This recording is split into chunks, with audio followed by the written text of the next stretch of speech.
Hey guys, so I'm out here and I have my two-way hose splitter, and so it came with this, which I've already installed it right here, and then also it comes with the small little seal pieces just in case you need those, and then some tape here, which is Teflon tape, and it helps you wrap it around the threads to keep the leaks from happening.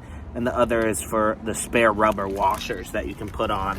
And so it came with that, and then obviously the instructions for it, but it's pretty given, I think, what this does. So I just turned on the water, and here it is. So it's really sleek looking, which is what I like. And you can see, I mean, it looks brand new, and this is sweet. And so this goes for this one, and I'll show you. I'll just move this real quick. And so when you want to flip it, it has these nice rubber valves on it, so it makes it super easy, and it's nice. And then right here I can do that valve, and then there we go. I got the water all on me, but that was the water going to that one.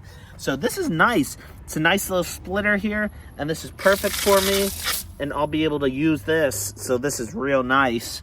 And that's what it looks like. So that was easy, and I like it. Looks sleek and nice and green, and attaching it was super easy. It wasn't really hard. You just twist this thing here, and then it's on there. It's got rubber on it too. So that's perfect, and I give it a thumbs up.